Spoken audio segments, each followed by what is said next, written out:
Hello and welcome to 32.5-bit Reviews, where in approximately 5 seconds your father will burst into your room wearing nothing but a tutu. It's the year 2049, and due to Earth being covered in toxic waste, all humans have left to populate other planets, leaving robots to clean up the mess. Wall-E? No, it's Vectorman! Vectorman is an action platformer, and a damn good one at that. Think Mario meets Contra. All the running and ducking of Mario gets a healthy dose of shotguns, machine guns, and random explosions. If I had to describe this game's difficulty in 3 words, they would be these: hard as balls. Midway through levels, I would find myself standing up and screaming at the screen for more health. What really added a nice element to Vectorman was the point system. Instead of your coins disappearing after a period of time, your photons spread out, making it harder to get them all, but still attainable. The game takes place over 16 levels, with every other level ending in a different incarnation of the final boss. With games like Donkey Kong Country and new system releases like the Sony PlayStation, Sega needed to put out something that would revolutionize the Genesis.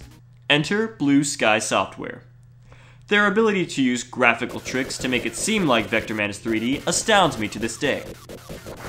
Using multiple sprites to animate Vectorman gave him a more fluidic style of movement and made jumps and falls more realistic.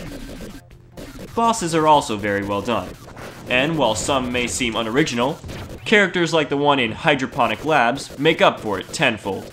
Seriously, what is that thing? Gumby from hell?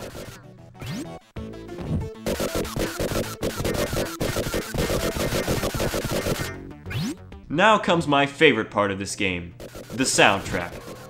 Being greeted with upbeat techno music immediately shows us how much thought went into this game. With the main character being a robot or Orbot himself, it makes sense. Literally everything in this game was given a sound, from the angry grunts of your fearsome enemies to the periodic "whoa" or "roast 'em" from Vectorman.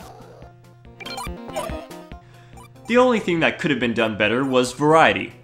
While techno music fits this game perfectly, the repetitive beats seem to blend every level's music together.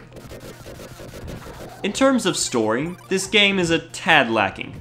It tells us about how Earth was abandoned by the human race and left in the hands of Raster, the benevolent robot overlord. Unfortunately, after being accidentally attached to a salvaged nuclear bomb, Raster is transformed into Warhead, a figure that stands for power, malice, and greed. Seriously? Accidentally attached to a warhead? How do you screw that up?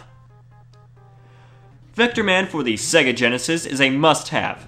Its futuristic graphics and badass soundtrack give it a unique quality that only few games have. I'm not really sure what that quality is, but I'll get back to you. You can find it on the Genesis for around $5 these days.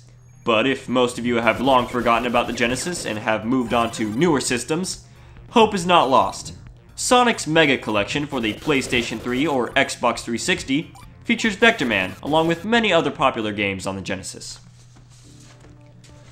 Fear not Warhead, humans. Vectorman is here, and he's here to kick ass.